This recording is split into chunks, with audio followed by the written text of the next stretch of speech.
Well, it's not hay fever. It's bronchitis, hot topics. It's a bad sinus infection that turned into bronchitis. But other than that, I'm fine. I'm glad you all are here. And we're just going to, on the Shabbat, we're going to do the book of Esther.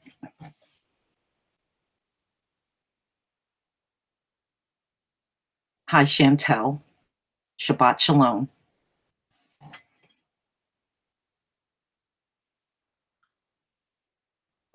Hi, T. Thomas. Shabbat Shalom to you.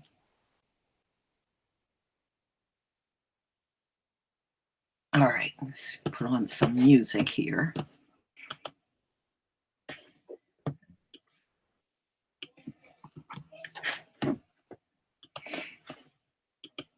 Okay.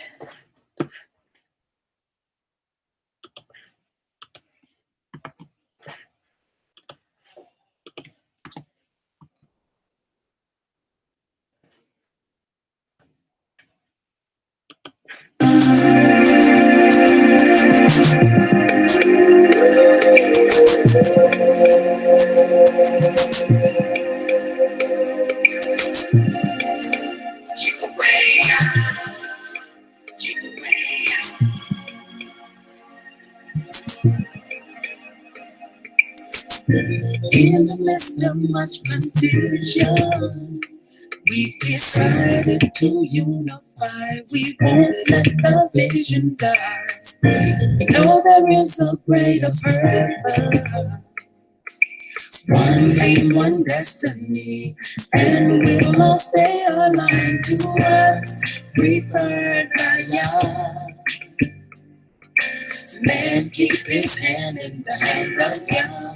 With woman by his side, our children will follow. And together in unity we'll shine and glorify Yah. Together forever we'll glorify Yah. In unity together we'll glorify Yah. In truth and in unity. One love, one destiny, one great God family.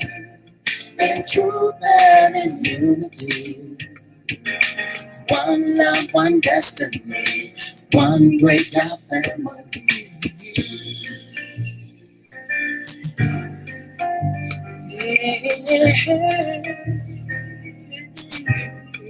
Yeah. Nothing will ever come between us. My bond is tight. Hallelujah. What's required and what's right. No, there is a greater purpose. One thing, one destiny, and we'll all stay aligned to what's preferred by Yah. Man keep his hand in the hand of Yah. With woman by his side, our children will follow. Together in unity we'll shine and glorify Yah.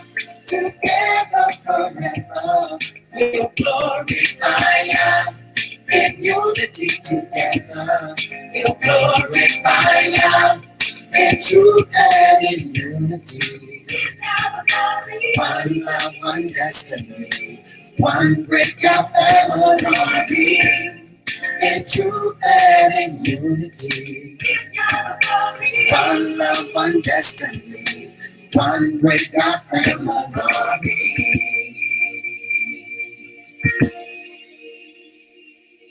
You gave us back to one another. He opened up our eyes and he gave us the gifts of the Lord. We know there is a greater purpose. One aim, one destiny, and we'll all stay alive to us. Preferred by Yah.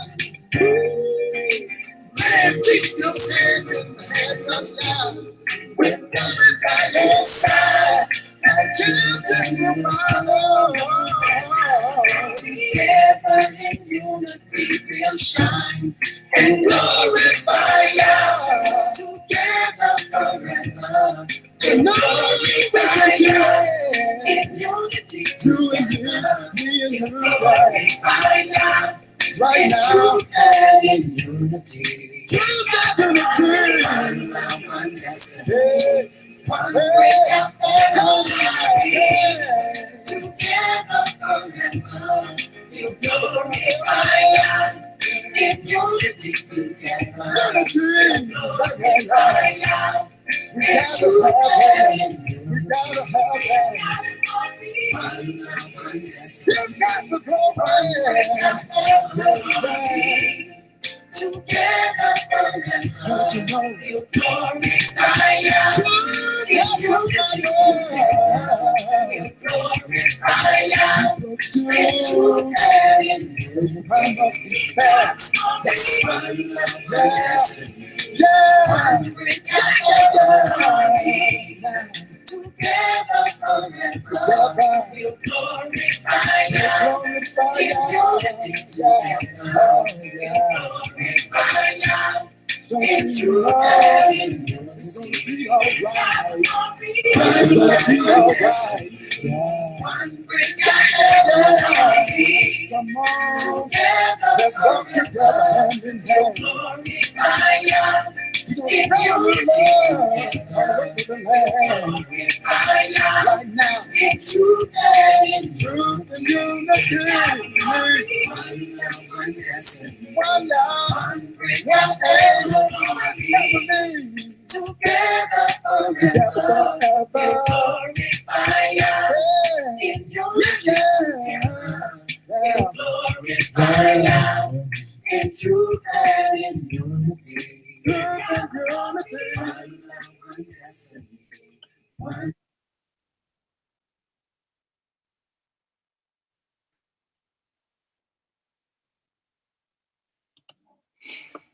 Okay.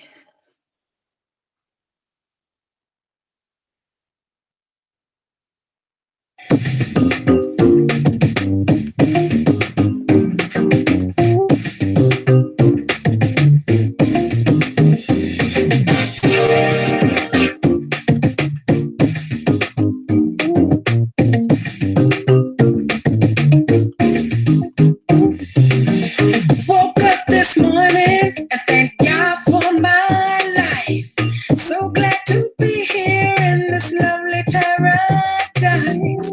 I just want to serve you with all heart, soul, and might.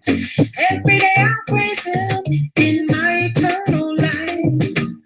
Looked up at the sun and said, ooh, sweet light of mine. I love to see you, you always seem to make things right. I love to see you rise, beautiful scenes when you go down.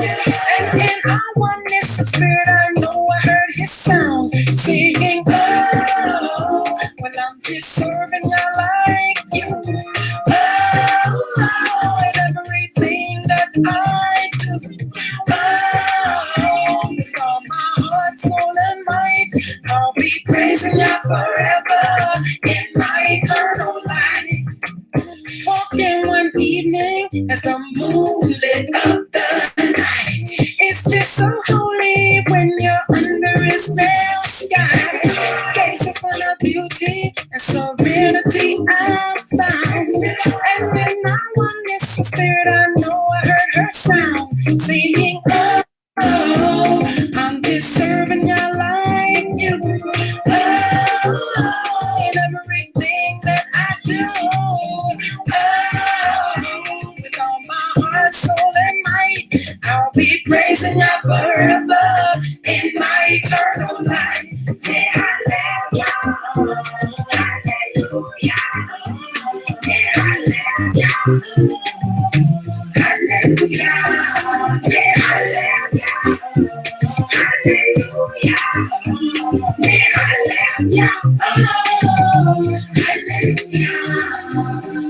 Walking the shores and the tides were riding high. The ocean's power makes my spirit feel so nice. The waves so pleasant on my feet upon the ground. And in our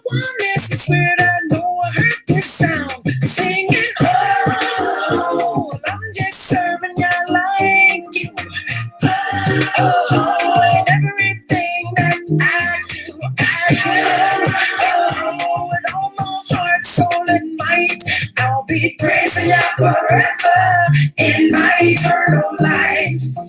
The bees and trees and flowers all praise Yah's name. I know the animals have got to feel the same. The earth his footstool and the stars his diamond crown. And if you're one with creation, I know you'll hear the sound singing. Oh, we're just praising Yah like you.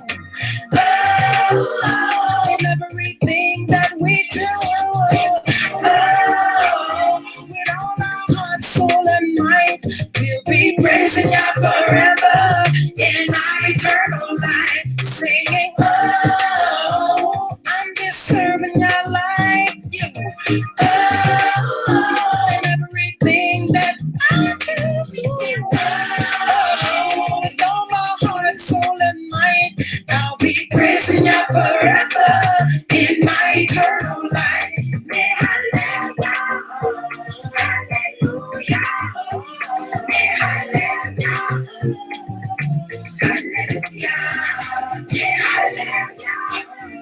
hallelujah, hallelujah, hallelujah.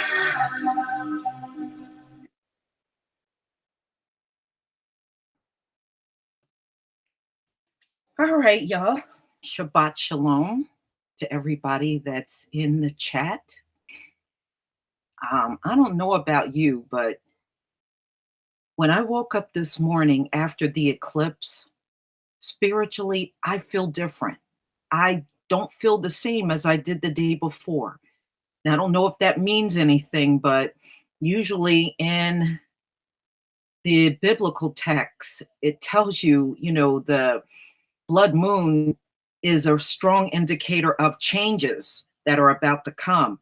Now, I don't know, but I don't know what those changes are, but I definitely feel different.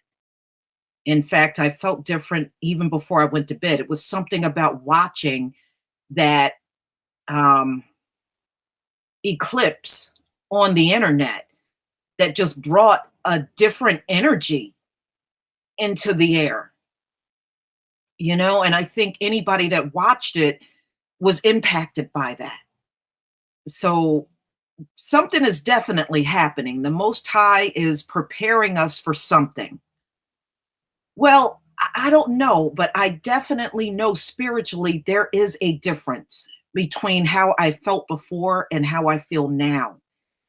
And in fact, I even felt it the last eclipse. I felt the same thing. It's almost like he's getting us ready for whatever's to come. He's making sure the children are ready. And it's almost like he's also in the same process raising our awareness. Now, the book of Esther, some of you might know this. It's not a very big book, but it's powerful. Now, as you know, Esther was Persian. And back in those times, Persians were black. Real true Persians are black. These folks that you see in Iran today are really not real Persian. They're not, especially if they look like your mulatto, Arab. Those are really your war babies. That's where they come from. But real true Persians were black people. And this is why you see them depicted in their old ancient art. You can clearly see they're woolly haired, dark skinned men in the depictions. And that's what real Persians look like. Now, the book of Esther starts out where our people were defeated by the Babylonians. And the Babylonians, of course, enslaved us. And shortly after, the Persians defeated the Babylonians. And we became enslaved under the Persians. Hadassah. Right. Her real name was Hadassah. But, I've heard people over the years saying, oh, Esther wasn't black. She was Persian. Persians were black back then. So anybody that's telling you that, they are absolutely incorrect. Persians only looked one way back in those times, and that was black. Yes, yeah, there is a continued book of Esther in the Apocrypha. That's correct. Very correct. All right. Yes, Iran is still where Persians are. There are still black Persians there. You don't see them very often. The whole world is anti-black. They only want to show you the lighter skinned people on TV and, in mainstream media. They don't want to show that each of those countries, Iran, Iraq, all of them have a black population in there as well. They don't want to show that to you. So many of our people, when we finally do get around to seeing a black Iranian or a black Iraqi, it's almost shocking to us because we don't get to see them that often, but they are definitely there. Okay. So, Esther ended up being a real true champion for the Hebrew people and saving us. So we're going to get to the book. And I also did a presentation. I don't know if any of you got around to seeing it, and I'll play that after we listen to the book of Esther. So first, let me get the link and put it in the comment section. Hold on one second.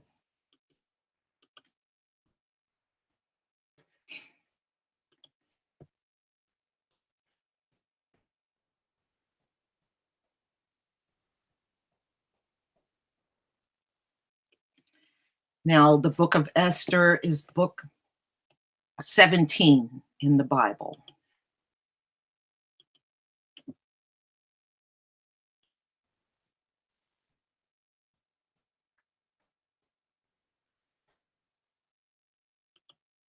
Go ahead and share my screen.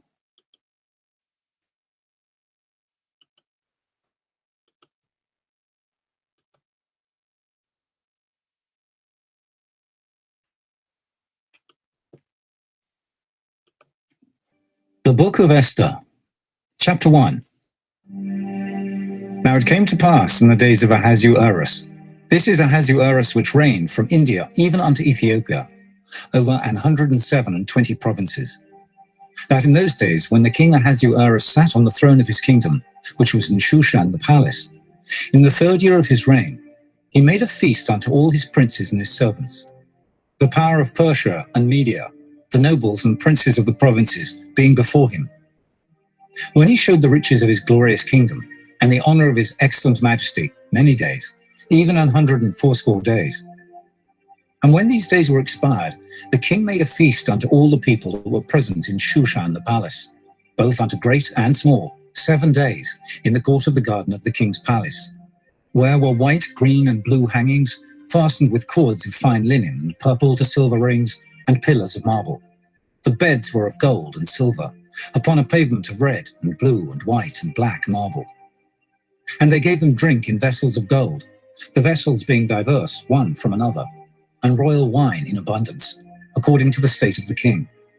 And the drinking was according to the law, none did compel. For so the king had appointed to all the officers of his house, that they should do according to every man's pleasure. Also Vashti the queen made a feast for the women in the royal house, which belonged to King Ahasuerus. On the 7th day, when the heart of the king was merry with wine, he commanded Mehuman, Biztha, Arbona, Bigtha, and Abagtha, Zetha, and Carcass, the 7 chamberlains that served in the presence of Ahasuerus the king, to bring Vashti the queen before the king with the crown royal, to show the people and the princes her beauty, for she was fair to look on. But the queen Vashti refused to come at the king's commandment by his chamberlains. Therefore was the king very wroth, and his anger burned in him. Then the king said to the wise men, which knew the times, for so was the king's manner toward all that knew law and judgment, And the next unto him was Karshina, Shethar, Admatha, Tarshish, Meres, Mycena, and Bemucan, the 7 princes of Persia and Media, which saw the king's face, and which sat the first in the kingdom. What shall we do unto the queen Vashti according to law, because she hath not performed the commandment of the king Ahasuerus by the chamberlains? And Memucan answered before the king and the princes, Vashti the queen hath not done wrong to the king only, but also to all the princes, and to all the people that are in all the provinces of the king Ahasuerus. For this deed of the queen shall come abroad unto all women, so that they shall despise their husbands in their eyes, when it shall be reported, the king Ahasuerus commanded Vashti the queen to be brought in before him, but she came not. Likewise shall the ladies of Persia and Media say this day unto all the king's princes, which have heard of the deed of the queen. Thus shall there arise too much contempt and wrath. If it please the king, let there go a royal commandment from him, and let it be written among the laws of the Persians and the Medes, that it be not altered, that Vashti come no more before King Ahasuerus. And let the king give her royal estate unto another that is better than she. And when the king's decree, which he shall make, shall be published throughout all his empire, for it is great, all the wives shall give to their husbands honor, both to great and small. And the saying pleased the king and the princes. And the king did according to the word of Memucan. For he sent letters into all the king's provinces, into every province according to the writing thereof, and to every people after their language, that every man should bear rule in his own house, and that it should be published according to the language of every people. Chapter 2.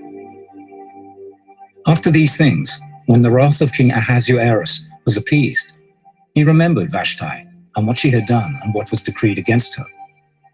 Then said the king's servants that ministered unto him, Let there be fair young virgins sought for the king, and let the king appoint officers in all the provinces of his kingdom, that they may gather together all the fair young virgins unto Shushan the palace, to the house of the women, unto the custody of Higi, the king's chamberlain, keeper of the women. And let their things for purification be given them. And let the maiden which pleaseth the king be queen instead of Vashti. And the thing pleased the king, and he did so. Now in Shushan the palace there was a certain Jew, whose name was Mordecai, the son of Jair, the son of Shimei, the son of Kish, a Benjamite, who had been carried away from Jerusalem with the captivity which had been carried away with Jeconiah, king of Judah, whom Nebuchadnezzar, the king of Babylon, had carried away. And he brought up Hadassah, that is, Esther, his uncle's daughter, for she had neither father nor mother. And the maid was fair and beautiful, whom Mordecai, when her father and mother were dead, took for his own daughter. So it came to pass, when the king's commandment and his decree was heard, and when many maidens were gathered together unto Shushan the palace, to the custody of Hegai, that Esther was brought also unto the king's house, to the custody of Hegai, keeper of the women. And the maiden pleased him, and she obtained kindness of him, and he speedily gave her her things for purification, with such things as belonged to her, and 7 maidens, which were meet to be given her out of the king's house. And he preferred her and her maids unto the best place of the house of the women. Esther had not showed her people nor her kindred, for Mordecai had charged her that she should not show it. And Mordecai walked every day before the court of the women's house, to know how Esther did, and what should become of her. Now when every maid's turn was come to go in to King Ahasuerus, after that she had been 12 months, according to the manner of the women. For so were the days of their purifications accomplished, to wit, 6 months with oil of myrrh, and 6 months with sweet odors, and with other things for the purifying of the women. Then thus came every maiden unto the king. Whatsoever she desired was given her to go with her out of the house of the women unto the king's house.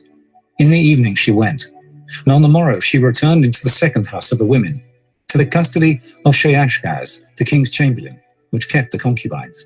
She came in unto the king no more, except the king delighted in her, and that she were called by name. Now when the turn of Esther, the daughter of Abihail, the uncle of Mordecai, who had taken her for his daughter, was come to go in unto the king, she required nothing but what Hegai the king's chamberlain, the keeper of the women, appointed. And Esther obtained favor in the sight of all them that looked upon her. So Esther was taken unto King Ahasuerus into his house royal in the 10th month, which is the month Tebeth, in the 7th year of his reign. And the king loved Esther above all the women, and she obtained grace and favor in his sight more than all the virgins, so that he set the royal crown upon her head, and made her queen instead of Vashti. Then the king made a great feast unto all his princes and his servants, even Esther's feast. And he made a release to the provinces, and gave gifts according to the state of the king. And when the virgins were gathered together the second time, then Mordecai sat in the king's gate. Esther had not yet showed her kindred nor her people, as Mordecai had charged her. For Esther did the commandment of Mordecai, like as when she was brought up with him.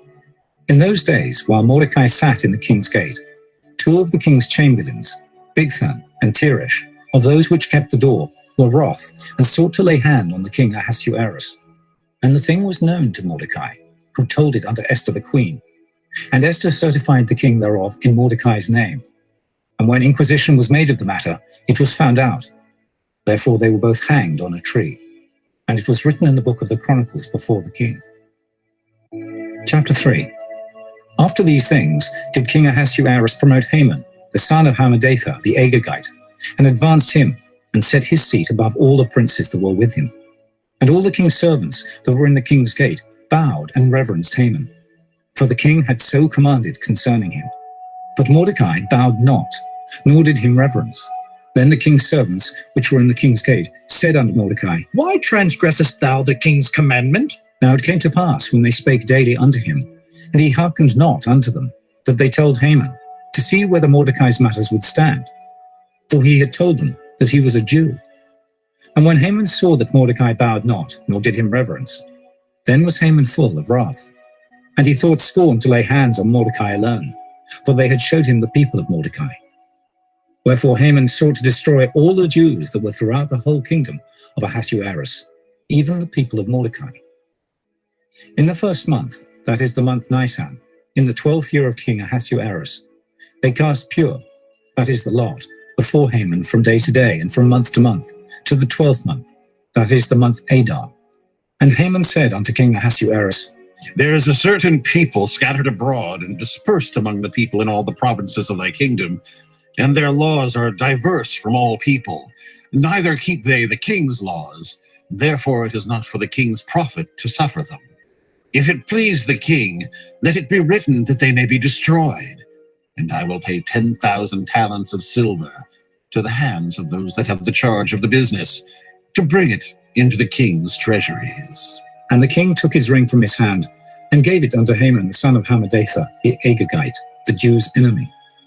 And the king said unto Haman, The silver is given to thee, the people also, to do with them as it seemeth good to thee. Then were the king's scribes called on the 13th day of the first month, and there was written, according to all that Haman had commanded unto the king's lieutenants, and to the governors that were over every province, and to the rulers of every people of every province, according to the writing thereof, and to every people after their language. In the name of King Ahasuerus was it written, and sealed with the king's ring. And the letters were sent by posts into all the king's provinces, to destroy, to kill, and to cause to perish all Jews, both young and old, little children and women, in one day, even upon the 13th day of the 12th month, which is the month Adar, and to take the spoil of them for a prey. The copy of the writing for a commandment, to be given in every province, was published unto all people, that they should be ready against that day. The posts went out, being hastened by the king's commandment, and the decree was given in Shushan the palace. And the king and Haman sat down to drink, but the city Shushan was perplexed. Chapter 4. When Mordecai perceived all that was done, Mordecai rent his clothes, and put on sackcloth with ashes, and went out into the midst of the city, and cried with a loud and a bitter cry, and came even before the king's gate. For none might enter into the king's gate clothed with sackcloth. And in every province, whithersoever the king's commandment and his decree came, there was great mourning among the Jews, and fasting, and weeping, and wailing. And many lay in sackcloth and ashes. So Esther's maids and her chamberlains came and told it her. Then was the queen exceedingly grieved, and she sent raiment to clothe Mordecai, and to take away his sackcloth from him. But he received it not. Then called Esther for Hatach, one of the king's chamberlains, whom he had appointed to attend upon her, and gave him a commandment to Mordecai, to know what it was, and why it was. So Hatach went forth to Mordecai unto the street of the city, which was before the king's gate.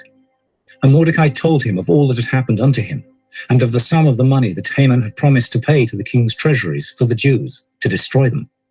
Also he gave him the copy of the writing of the decree that was given at Shushan to destroy them, to show it unto Esther, and to declare it unto her, and to charge her that she should go in unto the king, to make supplication unto him, and to make request before him for her people. And Hatach came and told Esther the words of Mordecai. Again Esther spake unto Hatach, and gave him commandment unto Mordecai. All the king's servants and the people of the king's provinces do know that whosoever, whether man or woman, shall come unto the king into the inner court, who is not called, there is one law of his to put him to death, except such to whom the king shall hold out the golden scepter, that he may live. But I have not been called to come in unto the king these 30 days. And he told to Mordecai Esther's words. Then Mordecai commanded to answer Esther. Think not with thyself that thou shalt escape in the king's house, more than all the Jews. For if thou altogether holdest thy peace at this time, then shall their enlargement and deliverance arise to the Jews from another place. But thou and thy father's house shall be destroyed, and who knoweth whether thou art come to the kingdom for such a time as this? Then Esther bade them return Mordecai this answer. Go, gather together all the Jews that are present in Shushan, and fast ye for me, and neither eat nor drink 3 days, night or day. I also and my maidens will fast likewise. And so will I go in unto the king, which is not according to the law. And if I perish, I perish. So Mordecai went his way, and did according to all that Esther had commanded him. Chapter 5. Now it came to pass on the 3rd day, that Esther put on her royal apparel, and stood in the inner court of the king's house, over against the king's house. And the king sat upon his royal throne in the royal house, over against the gate of the house. And it was so, when the king saw Esther the queen standing in the court, that she obtained favor in his sight. And the king held out to Esther the golden scepter that was in his hand. So Esther drew near, and touched the top of the scepter. Then said the king unto her, What wilt thou, Queen Esther, and what is thy request? It shall be even given thee to the half of the kingdom. And Esther answered, If it seem good unto the king, let the king and Haman come this day unto the banquet that I have prepared for him. Then the king said, Cause Haman to make haste, that he may do as Esther hath said. So the king and Haman came to the banquet that Esther had prepared. And the king said unto Esther, the banquet of wine, What is thy petition? And it shall be granted thee. And what is thy request? Even to the half of the kingdom it shall be performed. Then answered Esther and said, My petition and my request is, if I have found favor in the sight of the king, and if it please the king to grant my petition and to perform my request, let the king and Haman come to the banquet that I shall prepare for them, and I will do tomorrow as the king hath said.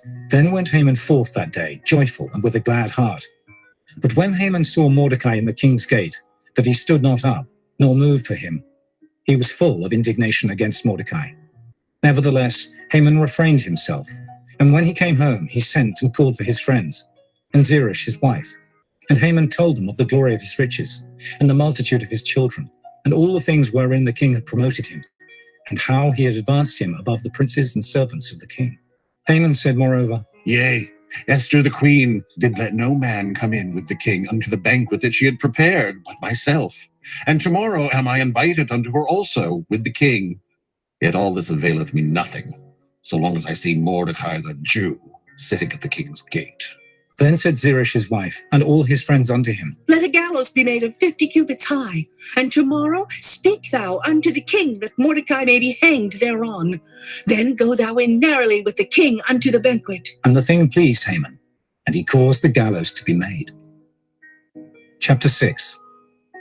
On that night could not the king sleep, and he commanded to bring the book of records of the Chronicles, and they were read before the king. And it was found written that Mordecai had told of Bigthana and Teresh, 2 of the king's chamberlains, the keepers of the door, who sought to lay hand on the king Ahasuerus.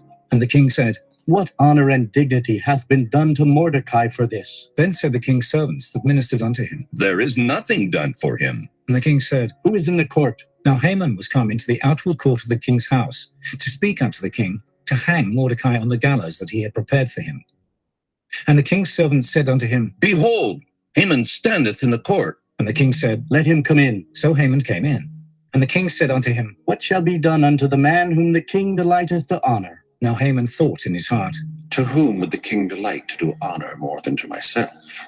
And Haman answered the king, For the man whom the king delighteth to honor, let the royal apparel be brought which the king useth to wear, and the horse that the king rideth upon, and the crown royal which is set upon his head. And let this apparel and horse be delivered to the hand of one of the king's most noble princes, that they may array the man withal, whom the king delighteth to honor, and bring him on horseback through the street of the city, and proclaim before him, Thus shall it be done to the man whom the king delighteth to honor. Then the king said to Haman, Make haste and take the apparel and the horse, as thou hast said, and do even so to Mordecai the Jew, that sitteth at the king's gate. Let nothing fail of all that thou hast spoken. Then took Haman the apparel and the horse, and arrayed Mordecai, and brought him on horseback through the street of the city, and proclaimed before him, Thus shall it be done unto the man whom the king delighteth to honor. And Mordecai came again to the king's gate. But Haman hasted to his house mourning, and having his head covered. And Haman told Zeresh his wife and all his friends everything that had befallen him. Then said his wise man and Zeresh his wife unto him, If Mordecai be of the seed of the Jews, before whom thou hast begun to fall, thou shalt not prevail against him, but shalt surely fall before him. And while they were yet talking with him, came the king's chamberlains, and hasted to bring Haman unto the banquet that Esther had prepared. Chapter 7. So the king and Haman came to banquet with Esther the queen. And the king said again unto Esther on the second day at the banquet of wine, What is thy petition, Queen Esther? And it shall be granted thee. And what is thy request? And it shall be performed, even to the half of the kingdom. Then Esther the queen answered and said, If I have found favor in thy sight, O king, and if it please the king, let my life be given me at my petition, and my people at my request. For we are sold, I and my people, to be destroyed, to be slain, and to perish. But if we had been sold for bondmen and bondwomen, I had held my tongue, although the enemy could not countervail the king's damage. Then the king Ahasuerus answered, and said unto Esther the queen, Who is he, and where is he that durst presume in his heart to do so? And Esther said, The adversary and enemy is this wicked Haman. Then Haman was afraid before the king and the queen. And the king, arising from the banquet of wine, in his wrath went into the palace garden. And Haman stood up to make request for his life to Esther the queen, for he saw that there was evil determined against him by the king. Then the king returned out of the palace garden into the place of the banquet of wine. And Haman was fallen upon the bed whereon Esther was. Then said the king, Will he force the queen also before me in the house? As the word went out of the king's mouth, they covered Haman's face. And Harbona, one of the chamberlains, said before the king, Behold also the gallows 50 cubits high, which Haman had made for Mordecai, who had spoken good for the king, standeth in the house of Haman. Then the king said, Hang him thereon. So they hanged Haman on the gallows that he had prepared for Mordecai. Then was the king's wrath pacified. Chapter 8. On that day did the king Ahasuerus give the house of Haman, the Jew's enemy, unto Esther the queen. And Mordecai came before the king, for Esther had told what he was unto her. And the king took off his ring, which he had taken from Haman, and gave it unto Mordecai. And Esther set Mordecai over the house of Haman. And Esther spake yet again before the king, and fell down at his feet, and besought him with tears to put away the mischief of Haman the Agagite, and his device that he had devised against the Jews. Then the king held out the golden scepter toward Esther. So Esther arose and stood before the king and said, If it please the king, and if I have found favor in his sight, and the thing seem right before the king, and I be pleasing in his eyes, let it be written to reverse the letters devised by Haman, the son of Hammedatha, the Agagite, which he wrote to destroy the Jews which are in all the king's provinces. For how can I endure to see the evil that shall come unto my people? Or how can I endure to see the destruction of my kindred? Then the king Ahasuerus said unto Esther the queen, and to Mordecai the Jew, Behold, I have given Esther the house of Haman, and him they have hanged upon the gallows, because he laid his hand upon the Jews. Write ye also for the Jews as it liketh you, in the king's name, and seal it with the king's ring. For the writing which is written in the king's name, and sealed with the king's ring, may no man reverse. Then were the king's scribes called at that time in the 3rd month, that is the month Sivan, on the 23rd day thereof. And it was written according to all that Mordecai commanded unto the Jews, and to the lieutenants, and the deputies and rulers of the provinces, which are from India unto Ethiopia, 127 provinces, unto every province according to the writing thereof, and unto every people after their language, and to the Jews according to their writing, and according to their language. And he wrote in the king Ahasuerus' name, and sealed it with the king's ring, and sent letters by posts, on horseback, and riders on mules, camels, and young dromedaries, wherein the king granted the Jews which were in every city to gather themselves together, and to stand for their life, to destroy, to slay, and to cause to perish all the power of the people and province that would assault them, both little ones and women, and to take the spoil of them for a prey, upon one day in all the provinces of King Ahasuerus, namely, upon the 13th day of the 12th month, which is the month Adar. The copy of the writing for a commandment to be given in every province was published unto all people, and that the Jews should be ready against that day to avenge themselves on their enemies. So the posts that rode upon mules and camels went out, being hastened and pressed on by the king's commandment, and the decree was given at Shushan the palace. And Mordecai went out from the presence of the king in royal apparel of blue and white, and with a great crown of gold, and with a garment of fine linen and purple. And the city of Shushan rejoiced and was glad. The Jews had light and gladness and joy and honor. And in every province and in every city, whithersoever the king's commandment and his decree came, the Jews had joy and gladness, a feast and a good day. And many of the people of the land became Jews, for the fear of the Jews fell upon them. Chapter 9. Now in the 12th month, that is the month Adar, on the 13th day of the same, when the king's commandment and his decree drew near to be put in execution, in the day that the enemies of the Jews hoped to have power over them, though it was turned to the contrary, that the Jews had rule over them that hated them, the Jews gathered themselves together in their cities throughout all the provinces of the king Ahasuerus, to lay hand on such as sought their hurt, and no man could withstand them, for the fear of them fell upon all people. And all the rulers of the provinces, and the lieutenants, and the deputies, and officers of the king helped the Jews, because the fear of Mordecai fell upon them. For Mordecai was great in the king's house, and his fame went out throughout all the provinces. For this man Mordecai waxed greater and greater. Thus the Jews smote all their enemies with the stroke of the sword, and slaughter and destruction, and did what they would unto those that hated them. And in Shushan the palace, the Jews slew and destroyed 500 men. And Parshandatha, and Dalphon, and Aspatha, and Poratha, and Adalia, and Aridatha, and Parmashta, and Erisai, and Eridai, and for Jezatha, the 10 sons of Haman, the son of Hammedatha, the enemy of the Jews, slew they. But on the spoil laid they not their hand. On that day the number of those that were slain in Shushan the palace was brought before the king.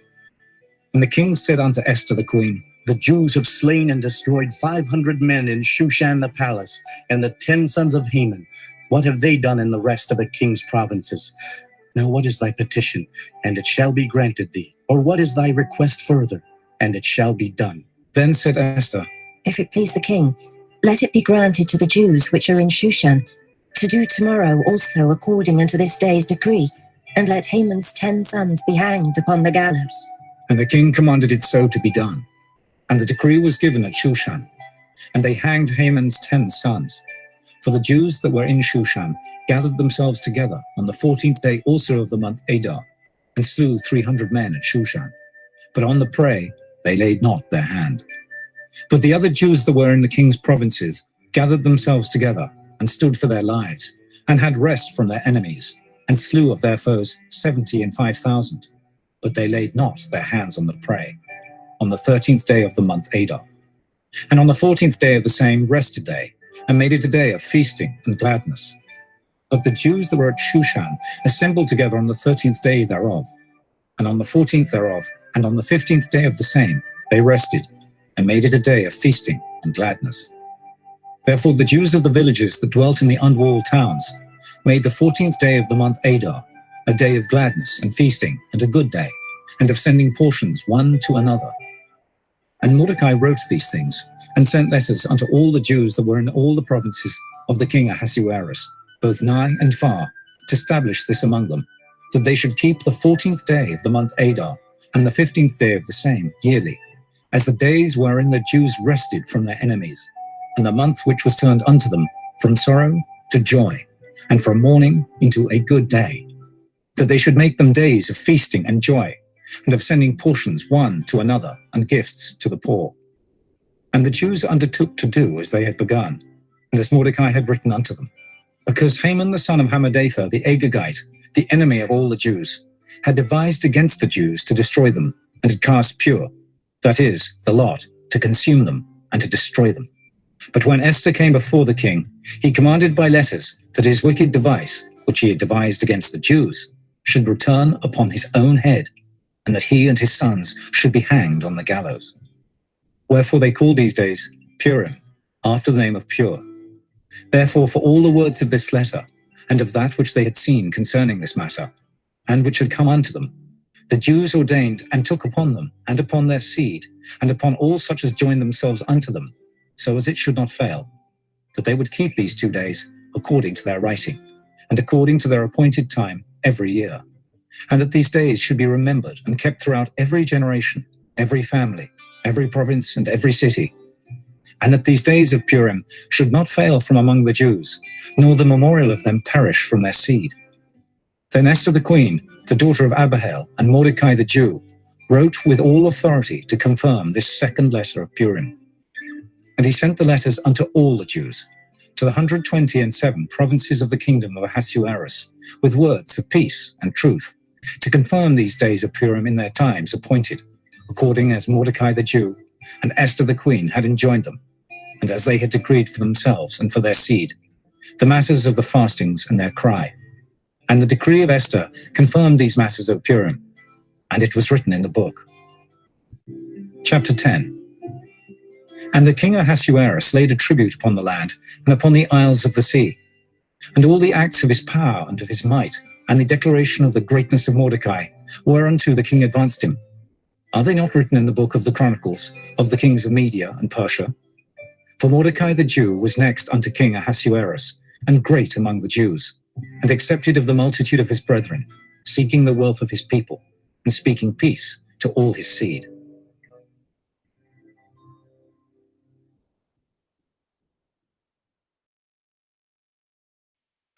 Okay. And those of you that just came in, Saria, Shabbat Shalom, Boss Lady, Shabbat Shalom. Now, just to sum up what you heard, the king, now when we got to the part with his wife at the time who was queen, her name was Vashti. And she was pretty rebellious. She wouldn't listen to the king. She wanted to do things her way. So what essentially happened was he took the crown away from her. And he rounded up all of the women that were in Persia, the young women in Persia, and had them brought to the palace. Esther was one of the women. Although she was Hebrew, she was actually passing herself off as Persian. So when she was brought in, they thought she was just a Persian woman. She wasn't. Okay, she was pretty much an orphan being taken care of by her uncle, who was Malachi. So out of hundreds of women that were at the palace at the time, he chose Esther. Okay, so the crown was given to Esther. Now, what happened was Mordecai overheard. He was sitting near the gate. He overheard two of the king's guards plotting to kill him. So he tipped them off, and those guards were hung. Now, you want to hear something funny? Haman. Haman. I went to school with this girl, and her last name was Haman. We couldn't stand each other. And I said, isn't it ironic? Her last name was Haman. And I did not like her. She did not like me. And then, the adversary in this story is Haman. I guess you can't make it up.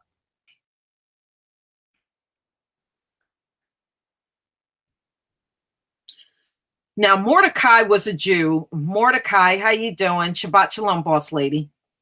Mordecai did not bow down to the king, only because Hebrews were prohibited from doing that. We did not bow down to kings and queens during that time.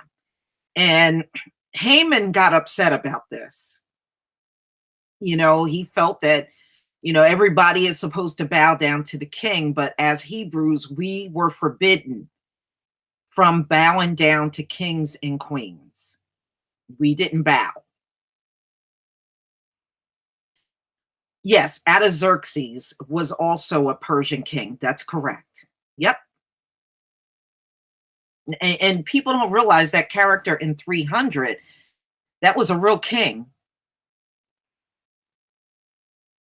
Cyprus, Darius, Xerxes, Artaxerxes. Yeah.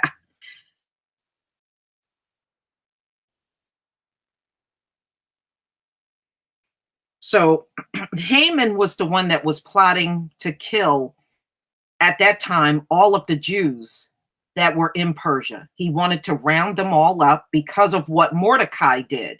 So he wanted to round up all the Jews and kill them. And he didn't care if it was women and children. He wanted to round them all up and kill them.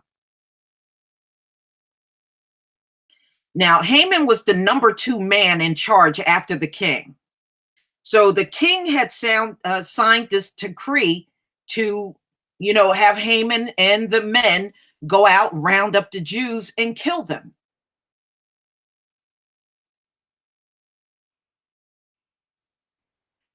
So that's when Mordecai went to Esther. And, she was queen at the time. So he begged her, please go to the king. You're going to have you please do something about this. He can't round up all these Hebrews and just slaughter them.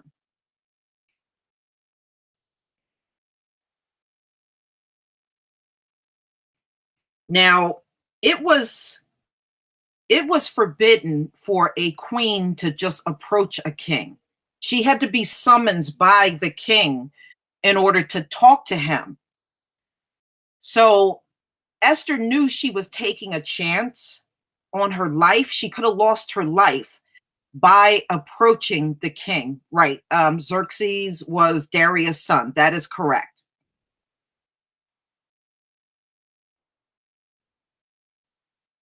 Now, you heard in there that Esther fasted because the strongest prayer to the Most High is along with fasting. So what she did was for 3 days, she fasted and she prayed before she approached the king. Your praise are even more amplified when you fast. So that's what she did prior to approaching the king. She knew she was risking her life.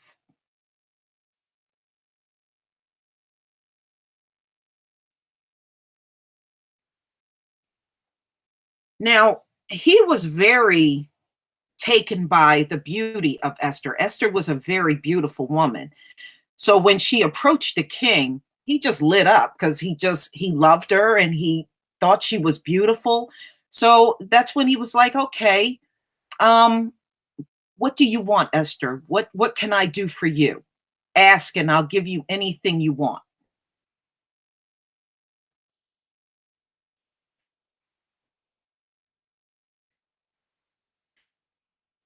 So that's when she planned the feast and invited the king and Haman to come to this feast. Okay. So they came to the feast.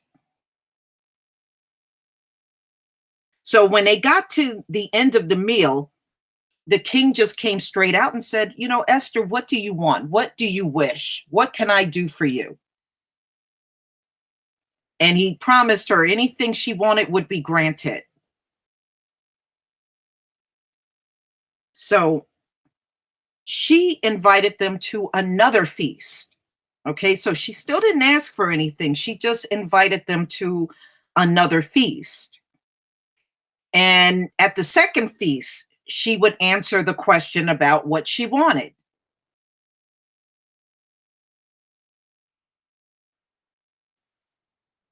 So after they left the feast, that's when Haman saw Mordecai at the gate, and he started demanding that the gallows be put up so that Mordecai could be hung. So that's what happened right after the feast. So anyway, he was trying to get Mordecai hanged the very next day.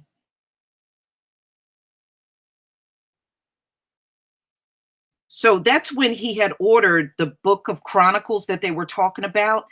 He wanted that read. So one of his servants came in the room with the book, and as he laid down and he was resting, he was reading that book of records to the king.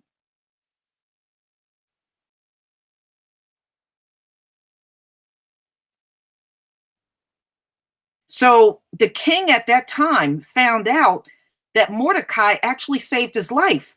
Because remember, when he overheard the two guards plotting to kill the king, well, at that moment, he had found out Mordecai actually saved him. He didn't know this prior to when he was going along with Haman.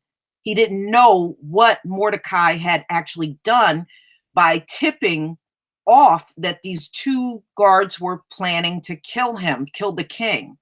So the king was like, wait a minute now, what can I do for Mordecai? We got to stop this whole thing.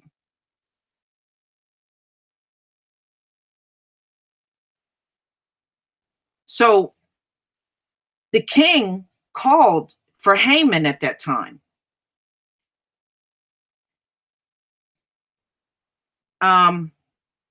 So Haman said, okay, well, then put your crown and your royal robe on Mordecai and just let him ride your horse through the streets. That's what he said. So actually, Haman thought he was talking about him.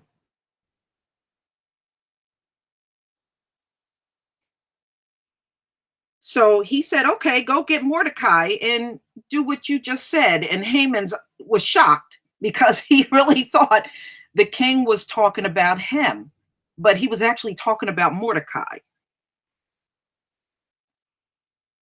And told Haman to lead the horse around, put Mordecai on there, put the crown and robe on him, and lead him around. So at the second feast, the king asked the Esther, hey, what do you want? What do you want from me? He said, I'll give you anything you want. So she at that time was begging for the life of the Hebrew people to be spared, because remember, Haman wanted to slaughter every single Hebrew that was in the land at that time. So Esther said, look, even if it's going to cost me my life, I want to save my people.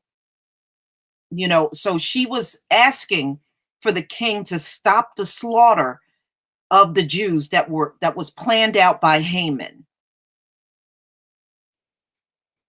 And at that time, the king thought she was Persian. And at that time, Esther also confessed that she was a Hebrew. That was the first time she revealed it to the king. He had no idea. See, in the hierarchical sense, she would have been seen as less than the Persian women of those times. So had she revealed this at the time when they rounded up all the women, she probably would have been automatically rejected. Okay. So in the second feast, that's when she confessed, I am a Hebrew, to the king.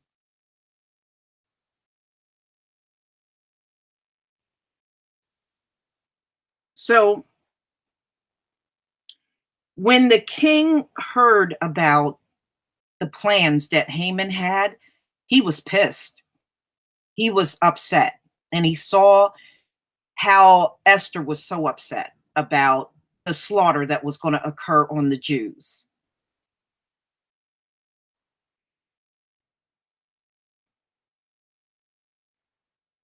So, Esther was also telling Mordecai, not Mordecai, I'm sorry, the king, the gallows are already built to kill my uncle, Mordecai. And, Haman was actually there at the table when this conversation was going on between Esther and the king. So he was there, and she told him, look, you got the gallows up and everything to kill my uncle. So they said, hey, the king said, well, I'm not going to hang Mordecai. Instead, we'll hang Haman. So he got his death sentence during the second feast. So he said, the king said, I'm not going to kill your uncle. I'm going to kill Haman here instead. So Haman was executed on the gallows. Okay. So you can tell he really, you can tell he really did love Esther. He really loved her. So Haman was taken out and hung. And for the rest of the time they were in the kingdom, Esther and Mordecai were considered excellent servants to the king. So, and on top of that, Haman had 10 sons. Not only did Haman get hung, they hung all 10 of his sons too.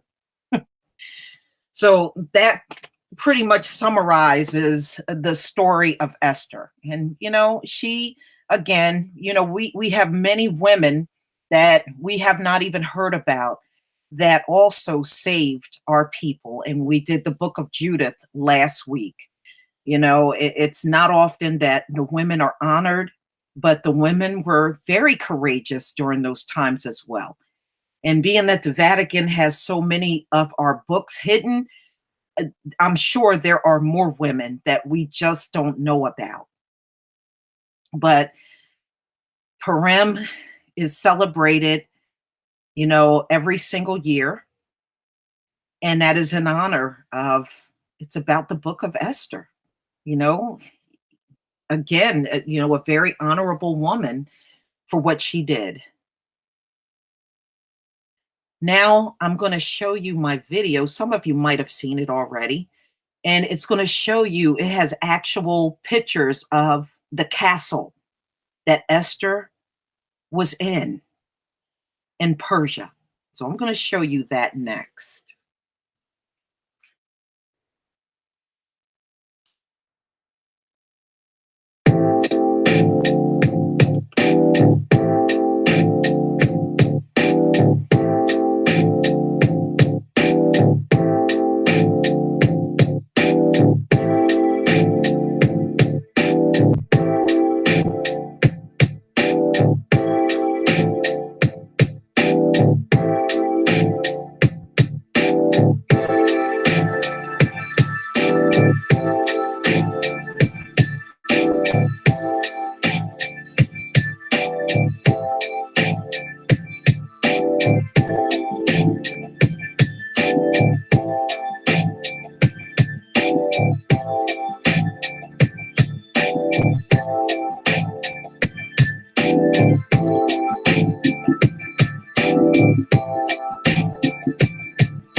Okay, y'all.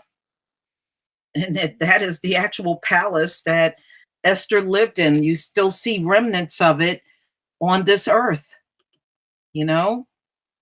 But unfortunately, you have some people that will still insist that this stuff is not real. Although, yes, I'm still selling the 12 tribe t-shirt. Yes. Okay. And I always have the link to it in the comment section on all of my videos. So you can go to any of my videos and you'll be able to see the link to it. How are you? I'm so glad, Miss Woodward. Thank you. Shabbat Shalom to you. You know, it's just a little hard for me to respond when I have everything on full screen. I'm not able to type. So that's why a lot of times I have to wait until after the video is over and then respond to you. But, you know, ladies and gentlemen, we have the richest history on earth. There is no other people that have a history that can match ours, and they know it. And let me also tell you this. When the Iraq War started, they know, America knows all of this stuff is out there, ladies and gentlemen. Fighter pilots took photos of these places as they flew over. And for a while, you could actually see the photos they were snapping from their fighter jets. And they actually snapped photos of this area in Iran going into Iraq. So this country is fully aware of everything that's out there. But they'll look us in the face and tell us the Bible is not real. You know, go figure. But that's why they're very careful about what areas get bombed over there. And these places where you have remnants of places that are spoken about in the Bible, they go untouched. So don't ever believe the hype when they claim this stuff ain't real, that stuff ain't there. These are fairy tale stories. They even know they're lying to you. Always remember that, ladies and gentlemen. So I want to thank all of you for coming. And if you didn't get to see the whole thing, you can watch it on rebroadcast after the video load for the live stream. Yeah, they want war with Iran. And the thing is, Iran is loaded in all kinds of treasures. And remember, Hebrews lived all over that area. We were residents in Iran. We were residents in Iraq, residents in Syria. We lived in all of those places that are being bombed right now. So, you know, some of them had slightly different names in the Bible. You know, of course, it was not called Iran back in biblical times. It's called Iran today. But we lived all over that entire area, you know, so that's where we were from. It's good to see some of these remnants because it gives us an opportunity to study those areas a little more closely, areas that we probably would never have paid attention to if it wasn't for the Bible and the Torah. So I think just looking at that, there's parts of Iran that's very beautiful. But we don't get to discuss these things very often. So, ladies and gentlemen, I'm going to end the hangout. I just want to thank all of you for coming and enjoy the rest of your Shabbat. You know, and if you get a chance, watch the lunar eclipse video again. I'm just telling you, it did something spiritually to me. I have not felt the same since watching it. So, you know, I had to strip out a lot of the music because it was hitting me with copyright violations. So that's why, you know, when you listen to it, a lot of the music is gone. That's the reason why. That was the only way I could get rid of the copyright violations on there. But watch it anyway, because you'll, even without the music, spiritually, it will do something to you just watching it. And I intend on watching it again before I go to bed tonight, because it must be heightening our awareness or something. The Most High did not let that happen for no reason. So even if you watched it once, watch it again. It is an amazing experience on a spiritual level. You know, something in me has gotten heightened, and I'm sure the Most High will reveal it in time. Shabbat Shalom, family. Peace.